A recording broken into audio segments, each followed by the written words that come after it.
The final day with these babies on the line. The men's 3K steeplechase up first, featuring North Central's Ken Hoffman and Ryan Root. Don't forget Whitewater's Dawson Miller, definitely someone to watch out for.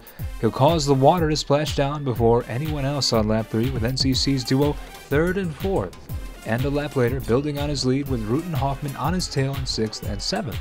Heading to the bell lap, they fall to 7th and 9th and watch as Miller takes the win. Root makes up some ground on the last lap, coming in just behind Nick Boyce of Wabash. Root takes 5th as a 5th-year senior for his first All-America honor, and Hoffman tries to muscle past J.R. Owens' Pat McCurry, but can't and will have to settle for 11th in a hard-fought race. Without Ken Hoffman this season, I would not be standing up there on that podium. I broke my elbow earlier this year during week 2. A couple weeks before Drake, and I wasn't sure if I was even going to be able to race the rest of the season. But with a teammate like him, all the support he gave me, and he's just a junior, coming back from my 5th year, learning from a junior was just a great season overall, and I couldn't have gotten to this point without him. And as things kind of started to string out, I just took advantage of where I was and started building off of people and finished strong. Since you liked that last men's distance race, here's another with ARON SEBHAT in the 1500, and still a happy family on day 3 of St. Olaf, 5 runners in the final. But SEBHAT doesn't let that ruin his day, sitting pretty in 3rd on lap 2. With 400 meters left, Claremont Mudd's Joshua Seelan with a catastrophic stumble, allowing one of the 5 St. Olaf runners to take over first, Paul Escher. And he never lets up, 349.64, the top spot. SEBHAT goes wide across the finish line in 4th to make him All-American in cross-country, indoor, and outdoor. Almost to a T, I executed my race plan, but with 250 to go, I wasn't where I wanted to be. I wanted to be in 3rd, sitting right behind the first 2 guys who ended up getting 1st and 2nd, but I got boxed in and ended up having to swing wide towards the end of the race, and got 4th, and it wasn't a perfect race, but it was definitely a good effort. As any running individual, you always think about wanting more. You always want more than what you got, but I definitely did pay attention to how I've definitely made an improvement from my sophomore year, where I had an All-American awards and only 1 national experience, to this year having all 3 seasons and having an All-American award in all 3, so definitely grateful with that and hungry for more next year. Switching gears to the women, focus and determination on the faces of Miranda Rohr, BRITTNY Olson, and Madison Renfro as they embark on their journey to win the 4x100 meter relay. A good break out of the blocks for Renfro, and the first exchange isn't perfect, but enough to keep them 3rd going into leg 2.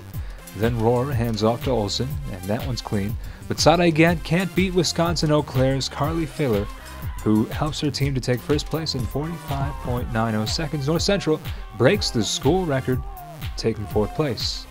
Well, it's just so exciting for the 4 of us because we're such a close and dynamic team that we've been training so hard this season, and seeing our results that we just put it all together, and it was really exciting because we really do have a close family and love each other, and just to accomplish this all together between us 4 is just so exciting, and it's awesome to get to share that with them. I'm so proud and so glad that I got to run with those girls, and they held their own, and they didn't show that it was their first time here, and they really they stepped it up and were amazing out there.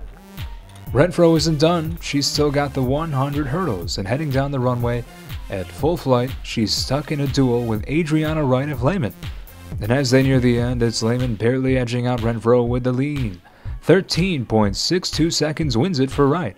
Renfro a more than respectable 2nd at 13.65, so close, but breaks her school record again, and she gets to enjoy her success with retiring coach Tom Roderick for the last time. I was really thinking, stay technical and finish the 100. It's a 100 race, not a 60-meter dash. So just go strong over every hurdle and be low and just get after it. I just want to end on a good note for Coach Rod. And next year, I'm going after it all. It does kind of follow that pattern that I did in high school, but it's great motivation. I can't wait to just kill it next year and do it. Ebony's stalwart smiling face, a warming sight before a heated shot put contest. Heated because it involves defending outdoor champ UW Oshkosh star Giselle Klotz. Speaking of, here she is on her second throw that goes 48 feet 9 3/4 inches to take the top spot in the prelim. On the third throw of the second flight, Stallworth needs a throw 46 feet 2 1/4 inches to get to the final and stay alive, and she gets it.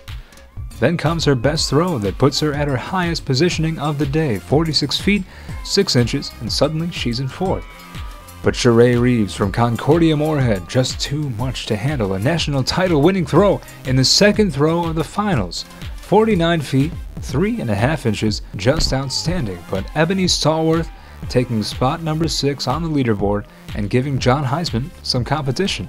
You just got to give it your all, like literally just put it all out there and go for it. I mean, why not? Some of us, majority of us are all seniors for the throws, and we've been, with each other for these 4 years, and it's just an amazing experience that all of us can just push each other and everything and get on out there. So I was happy that I made finals. In the finals, just go for it. You have nothing else to lose. Now you made it, so now just get a place, and it was awesome. Megan Costanzo finished the day in the 5K, which was won by Cal Lutheran's Melissa Skiba, who finished in just 17 minutes, 4.04 seconds. Costanzo 2 days removed from her third place showing, and the 10K ran through about 40 seconds later at 15th. And Laura Med's 5th place finish, just another reason Wisconsin lacrosse eventually wins the women's title with 73 points, while NCC's women take 6th with 28 points, the program's second highest showing ever. We having our team meetings at night that, all right, day 1 is over, that's good. Let's keep moving. Day 2, pass the time, do this. And then, day 3, let's finish it up and let's end strong. So everybody just had this nice big energy. We kept on cheering each other on. So first the 4x1 and then MADISON in the hurdles. So once you go from there and you see how well they're doing, that energy, you feed off of that. So that's actually just a great time that you can just keep absorbing that and take that into. I am so excited that I had the girls that are with me experiencing this with me, especially since it is my senior year. I mean, it's the best way I could have capped off these 4 years. And every conference is always so much fun because it's such a team dynamic, and we just put it all out there. And we know, even though I'm only a sprinter, I have a ton of other girls doing all the other events with just as much heart as I do. I wear North Central really proudly because it's just the best team. I love them. It's a family.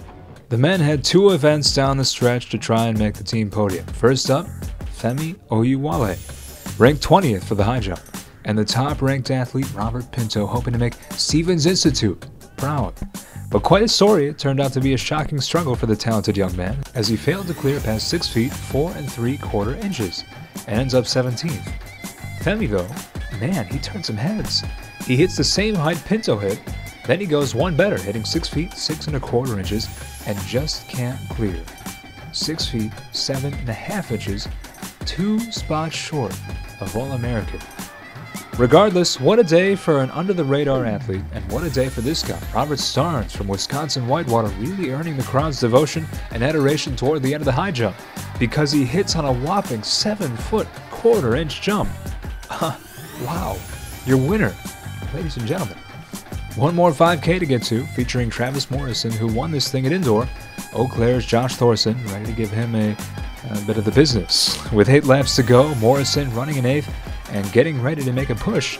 But after running a tumultuous 10K on day 1, he just can't find his usual extra gear and fades back halfway through. Thorson ends up first at 14 minutes, 10.29 seconds, while Morrison ends up 16th, truly giving everything he had.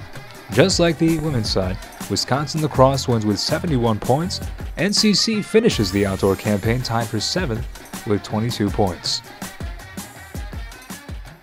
Our main goal is to win the conference championship as a team. So when we did that and things were really sticky early on in the season for the outdoor season, for us to come through and win the conference meet and then qualify 11 guys, I think the coaches were extremely pleased with that. And not everyone had their best day today, but with all we did and all the momentum that we built throughout the season when things weren't looking good early on, I think we're all kind of happy with how things played out. Going into this national meet, it's been just do your job.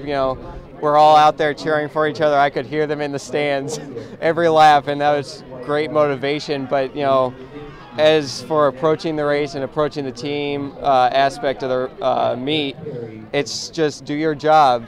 Go out there, compete to the best of your ability, and we're just going to let the outcome take care of itself.